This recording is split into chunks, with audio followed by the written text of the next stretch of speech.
So guys, yesterday we talked, like we just finished going over our homework, right? We talked about that, we talked about exponential, right? Remember, it's not going to be a straight line, it's going to be going up, right? Curving up.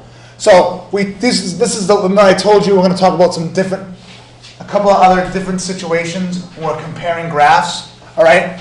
But we're just going to review a little bit about what we talked about yesterday. Talked about this twice on our notes today. Oh, sorry, on the homework review today.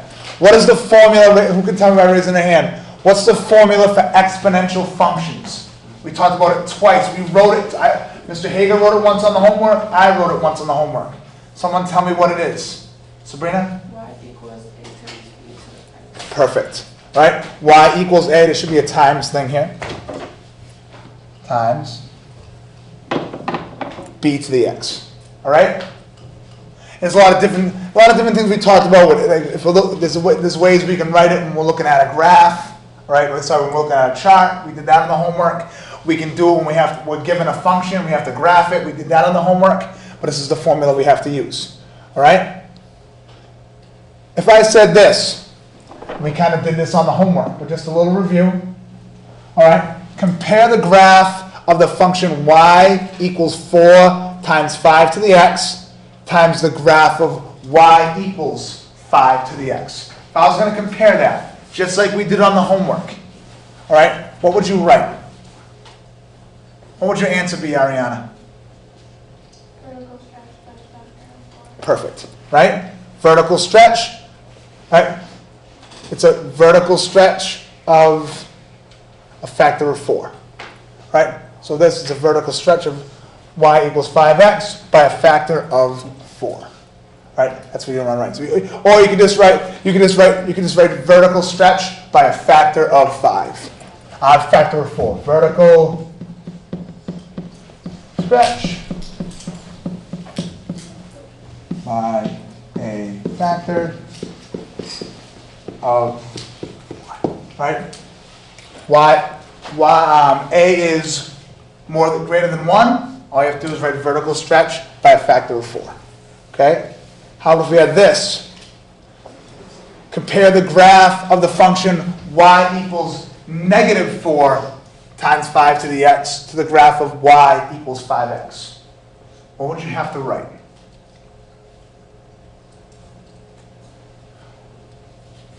What do you think, Zach? We're gonna add, this is the last one. It's kind of like the last one that we did in the homework. It's different because of this.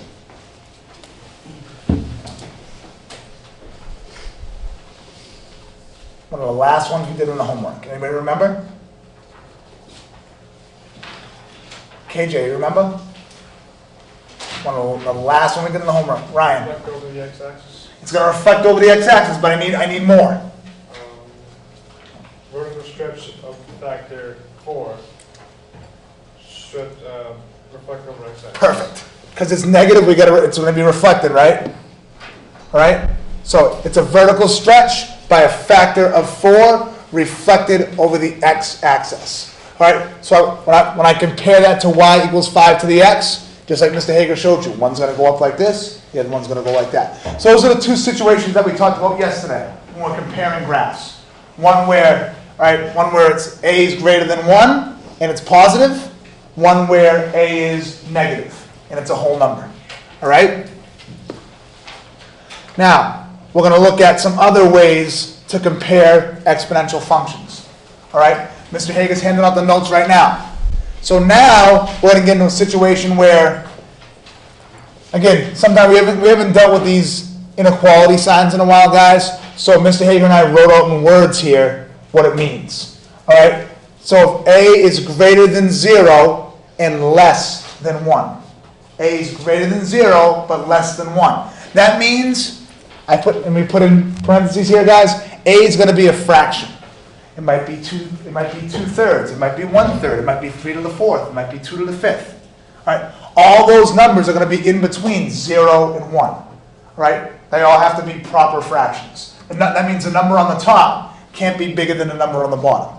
Like 5/2, that's not going to fit this criteria, right? Because it's not going to be in between 0 and 1. If I took 5 over 2, I can make that a mixed number. 5 over 2 becomes 2.5. Doesn't fit that criteria. It's not in between 0 and 1. That's basically what this says. All right, A is going to be in between 0 and 1. So basically, A is going to be a fraction, or it could be a decimal. But chances are, we're going to give it to you guys as a fraction. So what's going to happen is, just like yesterday, we said that what would happen on the graph? What did we use yesterday? What was the wording we used yesterday and at the beginning of the notes and on the homework? We were talking about what? What was happening when we compared something? What was going to happen to it? Vertical stretch, right? Now, we're going to say because when the number's in between 0 and 1, all right, the graph is going to get compressed. All right, it's not going to stretch, it's going to get compressed, pushed together more. All right? Again, that's only when A is going to be between 0 and 1. All right, probably going to be a fraction. All right? Now, yesterday we talked about vertical stretch by a factor of whatever A is. That's when A is greater than 1. Now we're in between. All right? So the graph is compressed. Steve, do you want to change that? Yeah, it's a little tricky when you talk about compressing and stretching, because if I were to, let's just look at something really quick. If I take the number 6, right, and let's say I stretch it by 1/2, what just happened to the number 6?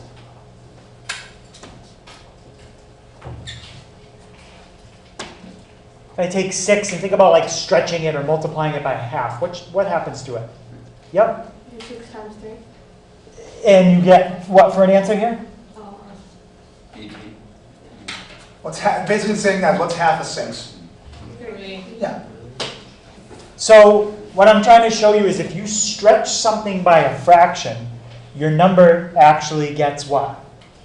Smaller. It actually compresses. So I think what we'll do is we're still going to use the word stretch, okay? Even though it's compressing, but we'll just say it's stretching by 1/2. So if you stretch something by a fraction, you guys just saw, it really gets smaller. If we don't do it that way, it's going to be kind of tricky to describe the wording. All right, so I think what we'll do, where was it?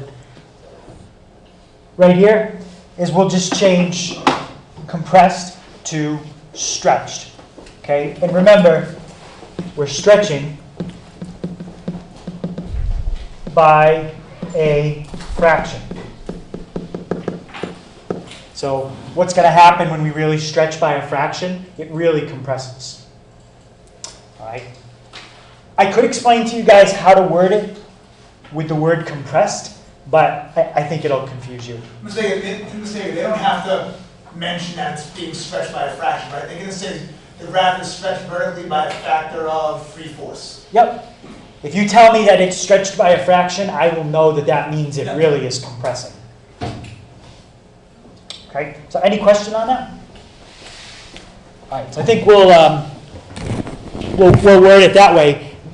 The other reason I'm thinking to do it that way is because then you can do it exactly the way you did yesterday. You don't have to change anything. Otherwise, I have to teach you how to change something.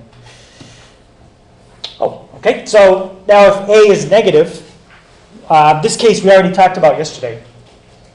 What happens when you put a negative number in? What does that cause the graph to do? Cal? It's going to what? Yeah. It's going to reflect, or you could say flip, or it's like a mirror image across the x-axis. That's the same as yesterday. Yeah.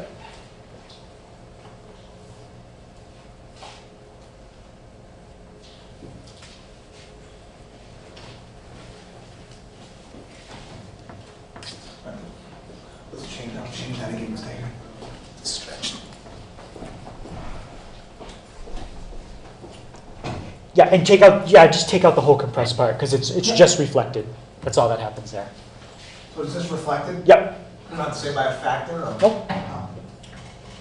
Okay, so when a is negative, the only thing that happens is the graph is reflected over the x-axis. Mr. Hager, this is only going to be when, Is. this is only going to be when that number is negative, right? Basically it's a negative fraction. Yep. So if it's a negative whole number, you're still going to put by a factor of that number positive over the x-axis. When it's a fraction, you're just going to say, if it's a negative fraction, you're just going to say it's reflected over the x-axis. That's it. So what we're trying to point out here is, if you had something like, I don't know, let's say this. Let me make this a fraction. There's two things happening here. There's that, okay, 1/2. So I would say the graph is going to stretch by a factor of 1/2. But when you stretch by a fraction, what does that really mean? Stretching by a fraction causes your graph to, well, Ryan? Compress. Yes, causes it to compress. Okay? And the second thing that's going to happen is that negative. And that's going to cause the graph to reflect over the x-axis. Okay? So each one of those things is separate.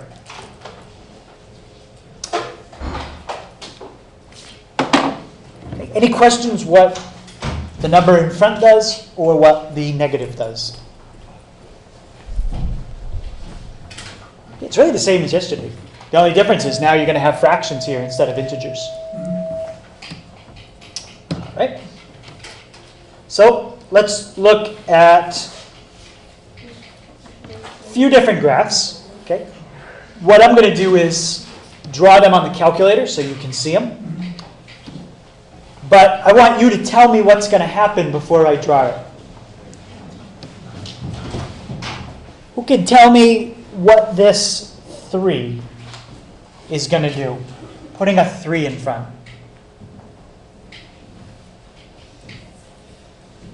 Jalen? Okay, how and how much? All right.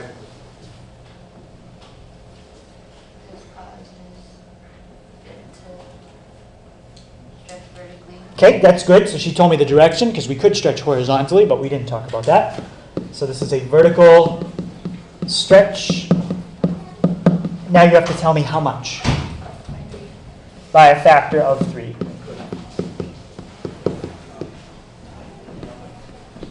Okay, let me graph the original.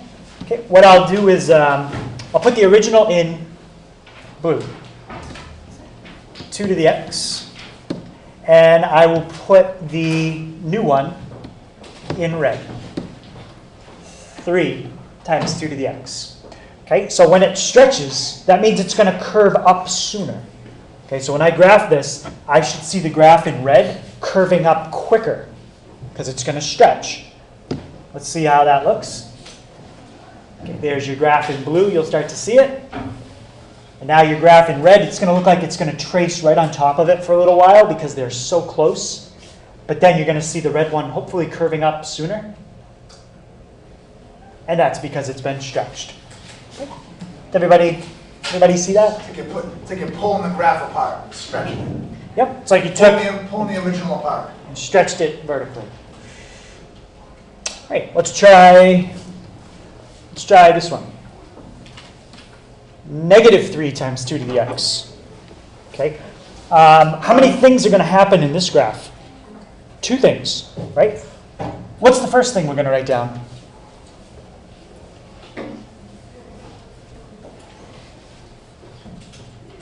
Or can somebody tell me what's the first thing that I should look at in this equation? What thing? Yep. Let's look at the negative after. That'll be the second thing we look at. The 3. What's the 3 going to cause to happen? Yeah, it's the same thing we just did up above. Okay, so on your notebook, just click your copy button and paste. Okay, so that's the first thing. Vertical stretch by a factor of 3. And something else. Sam, can you tell me what else is going to happen? Yeah, that negative is going to cause a reflection over the x-axis. And reflect over x-axis. Okay, this time what I'll do is, let me graph the last two. Let me graph 3 times 2 to the x and negative 3 times 2 to the x. Okay, so you can see them. I already have 3 times 2 to the x. Now I'm going to type in negative 3 times 2 to the x. Okay, when we graph it, we should get a nice mirror image, hopefully. Okay, still drawing it. You'll see the red one start to come in, and that one should curve up. And there's your reflection. Just like that. Any questions on that one? All right, so there's your reflection. And what about this one? Y equals 1/3 times 2 to the x. Anyone think they can describe this one? It's one we talked about today.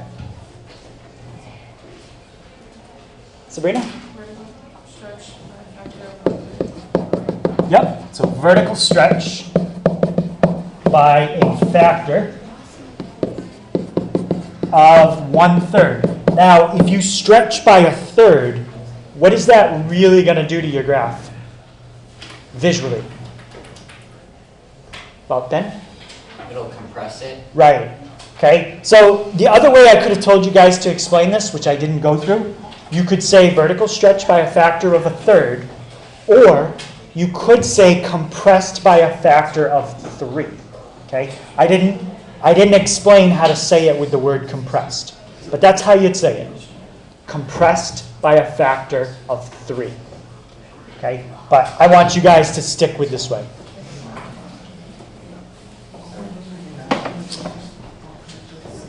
Right, so let's graph that.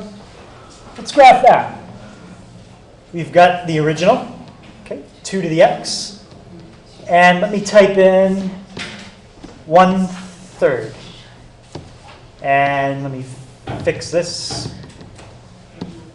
1/3. I'm going to be careful with your parentheses. So now what's going to happen is this one should curve up slower, okay, because it's being compressed. So let's look at, there's your original. Okay, it's coming very slow, and then it's going to curve up pretty fast.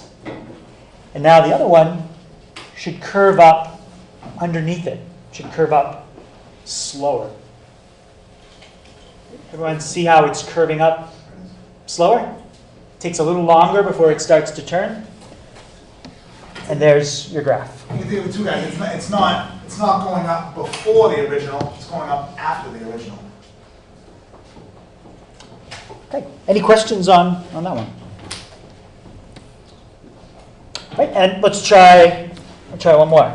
Y equals negative 1/3 times 2 to the x. Shortest sentence you have to write. Well, how many things are happening here? 2. All right. So Vertical stretch. vertical stretch by how much?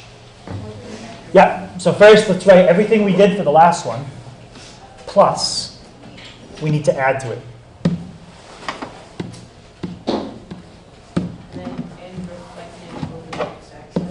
And, yep, reflected over x-axis.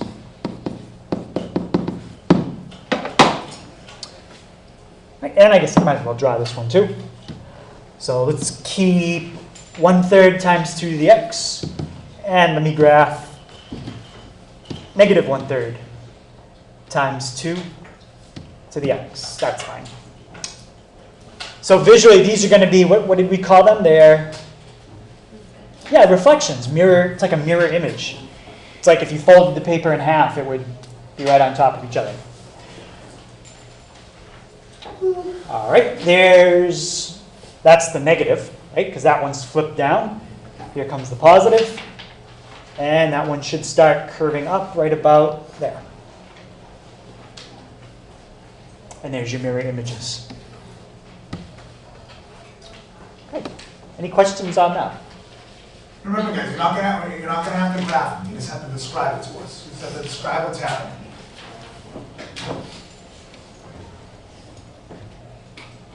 All right. Does everyone get that? All right. So the graphs that we've been looking at, okay, I asked you guys at the beginning of class, you said they were exponential, and then I said that there were two types, right? There's exponential, what's one of the types? Stuff we've been covering this week. Yep. Growth, where things curve up very quickly, and then there's exponential decay, where things curve down very quickly. Well, as long as we're doing a problem where your A is bigger than 0, okay, which every problem we've done this week it has been.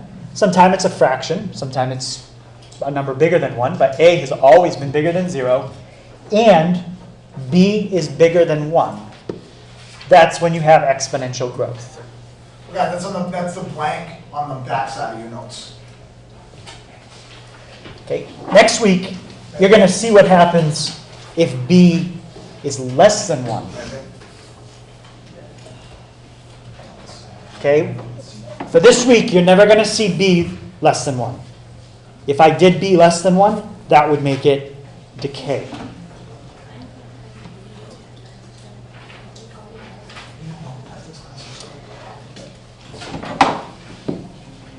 All right, and another way you can think of exponential growth, okay? It's increasing by the same percent, or you're multiplying by the same number. All right. Let's say, for example, there was a city with 100 people, and the population went up 10%. Anyone think they can tell me 10% of that number? Yep. 10. So if the population went up 10%, the next year you'd have 110 people. If the population went up another 10%, the following year you'd have 121 people. Basically, all I'm doing is multiplying by 110% each time. And as I do that, the population continues to go up. Well, if the population of this city continued to go up 10% every year, see how quickly it goes up? It started with just 110 people. Now there's over 1,300 people. So very quickly the population goes up. In fact, the population goes up exponentially. Okay? That's the problem if something increases exponentially, kind of like bacteria. If you started out with just, say, 4 little bacteria in a dish, and let's say the number of bacteria doubled every minute. Okay? After another minute, you'd have 8, then 16. Look how quickly the number of bacteria is increasing. So very, very, very quickly, you have an explosion of bacteria. Okay? If you were to draw it, the bacteria would be going up very fast. Okay? It would look like one of those curves. All right, so we're going to take a look at 2 things that can increase exponentially. We're going to look, I think, at population, and we're going to look at making interest in a bank account. Okay, we'll try to look at those things. I think we look at population, don't we? I don't think so, Mr. Oh, we don't do the population? No. All right, well, we can look at a value of a car. Okay, it's the same idea. Okay. All right, so we're going to show you the equation for what we call exponential growth, okay, to model exponential growth. 3 things you need to know in this equation, okay, and they're all labeled. First, you have to know how much you're starting with. Okay, so like that example I gave you of bacteria, I started with like 4 bacteria. That was the initial amount, okay? The other thing you need to know is how quickly is it increasing? What's the growth rate? Okay, is the bacteria doubling an hour? Is it tripling? Is it quadrupling every hour? What is my growth rate? Okay, and generally we'll write our growth rate as a percent. And the last thing is time. Guys, that formula is a box right on top of your notes. That's what you should be writing in that box. And as the arrows pointing to those things, you want to write what they mean. And we're generally going to measure time in years. Okay? So the equation is y equals a times 1 plus r to the t.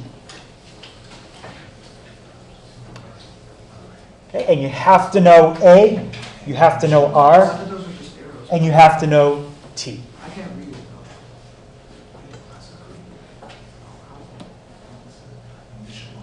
Okay.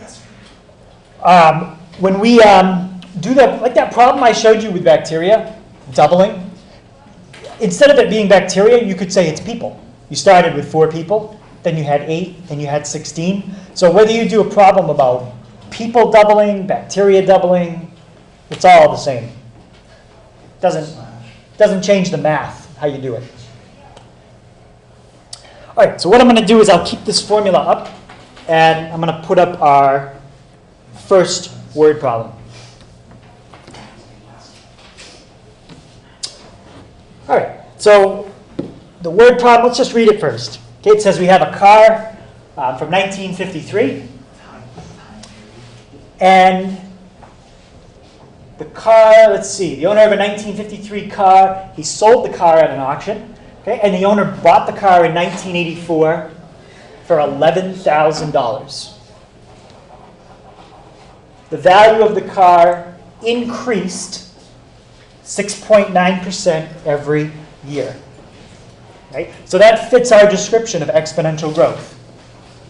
We have the value of the car increasing by the same percent.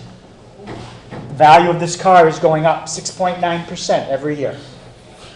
So if you waited long enough, the value of the car would exponentially increase, and all of a sudden it would become very, very valuable after a certain amount of time.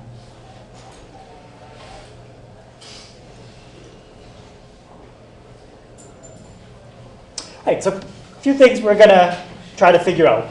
First of all, we're going to try to write a formula that describes the situation, and then we're going to figure out if the owner sold the car in 2004, how much was it worth? Assuming that the car continued to be worth 6.9% more every year. Okay? So let's start with part A. Did anybody see anything in that word problem that I should circle because it's an important thing to know? Maria? Yeah, 11,000. That's the starting value of the car. That's the initial value that the car was worth when the person bought it, $11,000. Okay, so I'm going to write that down. A equals 11,000. Does anybody see anything else that's important?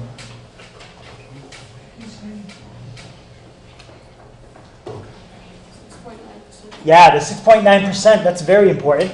That's my growth rate. That's how quickly the car is gaining value. Okay? That's my R. All right, and does anybody remember how you change percent to decimal?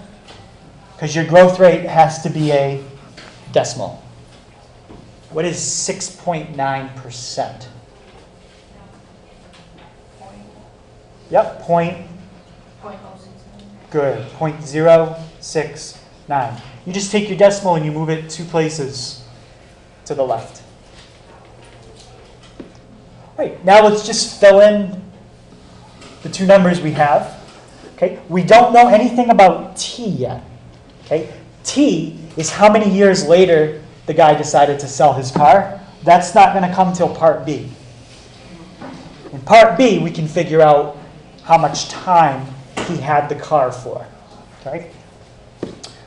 All right, so my equation is going to be y equals, what is A? What's the initial amount the car was worth? 11,000 times 1 plus, what is my growth rate? What's R? Rose? Oh, I don't know, I was. Yep, 0.069. And the last thing I need to do is fill in my letter, which is T. Okay, let's make that a little bigger. Now, did anybody see anything in that equation you could add up and simplify? There's one thing there you could add together. About Corey? You see what you could add together there? Yeah, you could add the 1 and the 0.069, which we will. Anybody tell me what 1 plus 0.069 is?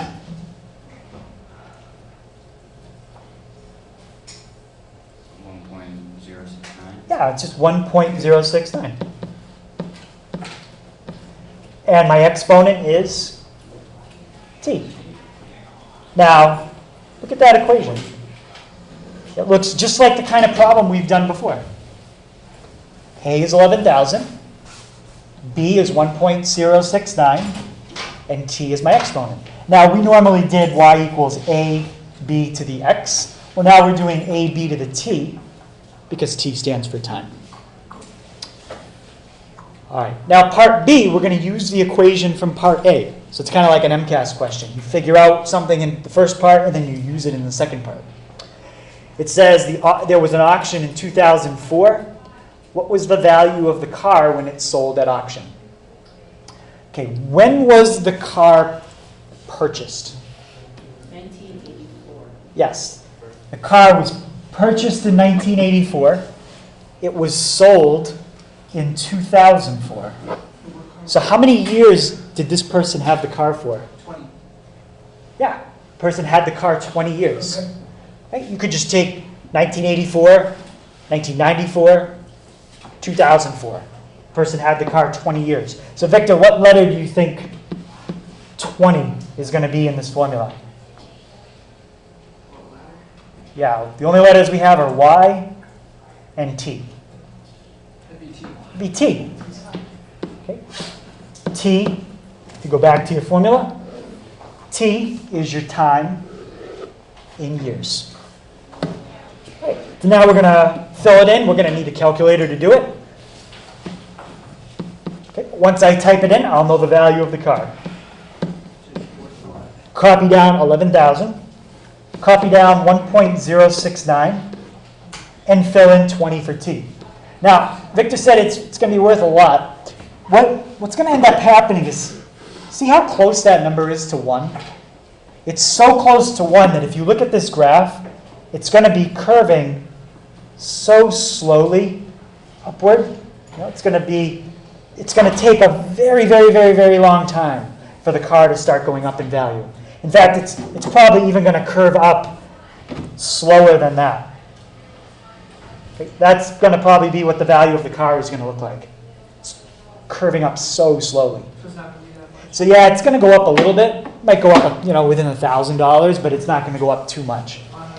Let's see how much it goes up. So it was $11,000 originally. $11,000 was the original value of the car. Yep. So we got 11,000 times. You type it in just the way you see it. This is the same way you type it in on your calculator. Raised to the 20th. Oh, so that was a little off. So it went up.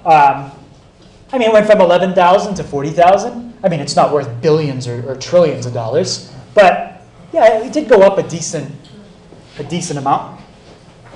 Okay. So that's 41,777. And where should I round this? How many decimal places? 2, because we're working with money. How many cents? 92. 92 cents. So I guess, Victor, it depends on what you consider a lot. I consider $1 a lot. So. $1 a lot? Then that's a ton. It went up a ton. Yeah. Now, this problem assumes that the value of the car went up every single year. Usually, if you have something that's worth money, it doesn't always go up every year. You might have some years where it gets more valuable, then it gets less valuable. You know, like some people that collect things. Yeah, it doesn't always go up. Sometimes it goes down, you know. But that simplifies it for us. Guys, for this kind of a question, just make sure you read the directions carefully. Because on a test, or maybe homework, or maybe review tomorrow, we might just ask you to set up the exponential equation like we did in part 1. All right, you may not have to solve it. All right, so just read the directions carefully. Okay, and keeping in mind what Mr. Roy just said, what if the directions here said, find out how much more the car was worth? This is what the car is worth. How would you figure out how much more it was worth? You get that and then you subtract it. You subtract 11,000 from. Right. If you wanted to know how much more the car was worth, you'd have to take what it's worth now minus what it was worth then. That's how much value the car increased by. So the car is now worth $30,777.92 more. Okay, so keep that in mind if the directions ask you to do something like that. All right, so any question on figuring out the value of an object being worth more? All right, so the last type of example we're going to look at has to do with investing money in a bank account. Okay, so when you put money in a bank account, does everybody understand the idea of interest? Okay, interest is basically money the bank gives you for free just because you were nice enough to let them have your money for a while. Okay? Because what banks do is they take, when you put money in a savings account, banks take that money and they lend it out to other people. So if you didn't give the bank money, they wouldn't have money to lend out for people to buy cars, buy houses, things like that. So as a way of the bank saying thank you, they give you a little bit of interest. That's usually not a lot. It's very, very, very small. But How small would you say? if you had like $100, it would be not even a penny. Not even a penny in a month. Yeah, it's less than that because interest rates on savings accounts are less than 1%. So it might be pennies, maybe a penny or two. So if you had thousands and thousands, it's a little more. But interest rates on savings accounts are very low right now. Sometime in my other class, we bring up like a banking website and we look at it just to see what the interest rates are.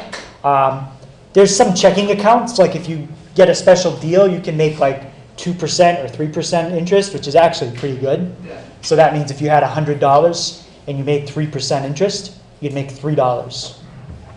And it works the opposite way too, guys. Sometimes we have to, like, Mr. Hager and I had to take out a mortgage on our house. We didn't have the money to pay up front, to pay for the whole house. We paid a down payment. Then when we take a loan out from a bank for our mortgage on our house, because the bank is letting us borrow money, all right, our way of thanking them is we have to pay a certain amount extra because we borrowed money from them. We have to pay more money on our loan. And if you ask how much that is, Victor, that's a lot. Yes. So like if you borrowed, say, $100,000, by the time you're done paying the bank back, you'll probably pay them back $175,000. You'll pay them an extra $75,000 in interest, probably. Interest is a lot. But And I that, think, like, usually people don't have to make loans now, right? well, if you're really rich, I guess you don't have to borrow money. Like student loans. Student loans are usually a little cheaper, and a lot of times you don't start paying interest on them until you graduate college. So you might get your student loans for college, and then the interest is going to start 4 years later. But that interest still adds up to. Yeah. So credit card interest is probably the worst interest. It's a lot. All right, so we're going to look at a formula to figure out basically how much money you would make if you left your money in the bank, you never touched it, and the bank gave you interest. Okay, we're going to figure out how much interest would you really make. All right. So let's look at our model again. Okay, we've already got the formula. Yeah. A Exact one. is how much money you're going to invest. R is your interest rate. T is still time in years. Yeah. And usually on these guys, you're not going to have to, we're going to tell you the number of years that the money's been in that account for and how much you invested. So like the last one, you had to subtract 2004 from 1984 to get the number of years. You're not gonna have to do with this kind of problem. We're gonna give you the number of years. All right, so what's my initial investment here? How much money am I putting in the bank? That's how much I'm starting with. Okay? And what's the interest rate that this bank is going to pay me? 4%, which as a decimal is how much? 0.4 would be 40%. That'd be an amazing interest rate. Just as kind of a side note, back in like the 80s, there were interest rates that were up around 17, 18%. Absolutely awesome if you were saving money in a bank, you make a lot. Absolutely awful if you wanted to buy a house. You had to pay that interest. Some people can make money if they put their money in investments and like. Oh yes, that's a whole thing we could talk about.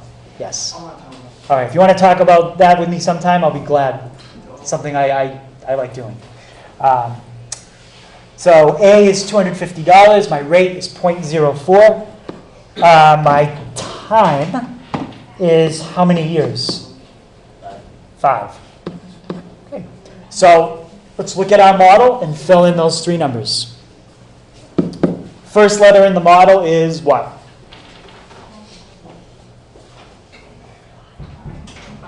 Yep, starts out with Y. Equals. Okay, what's going to come next?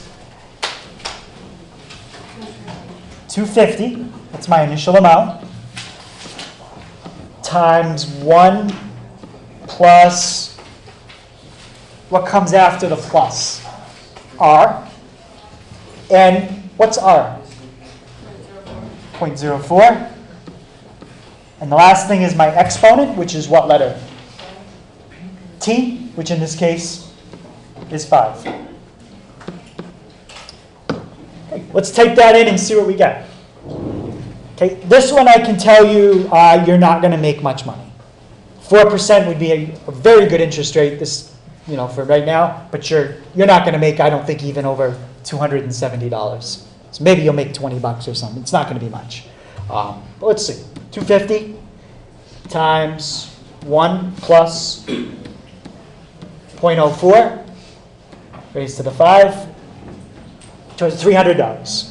Okay, so not like a $30,000 increase like we saw in the car problem.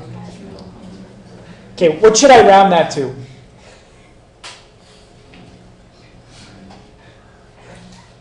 Okay, what should we round that number to, guys? About Alex?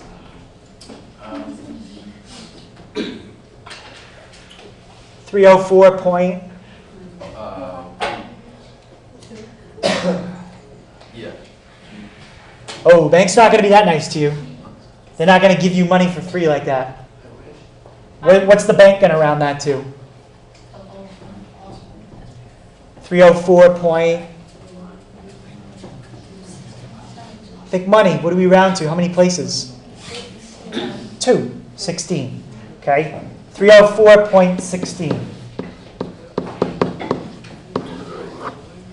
Okay, so you made about $54.16. Now, question. What happened to this? That was interest you made. What happened to it? What's that?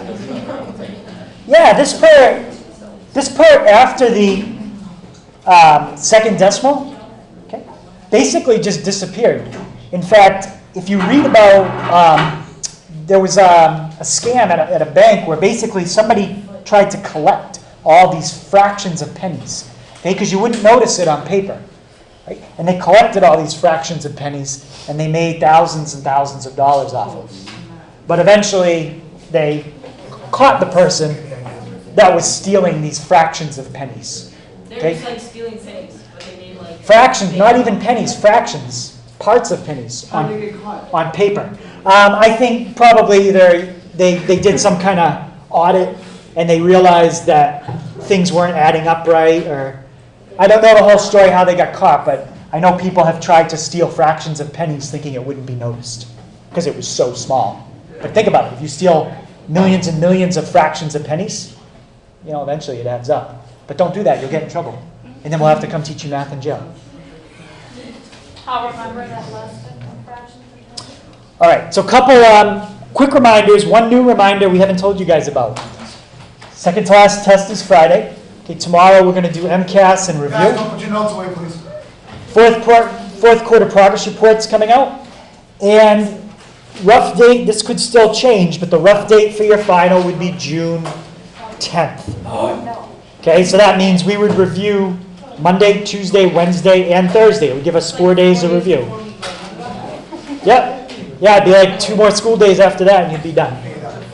Okay, so homework tonight, worksheet on 8.5 part 2.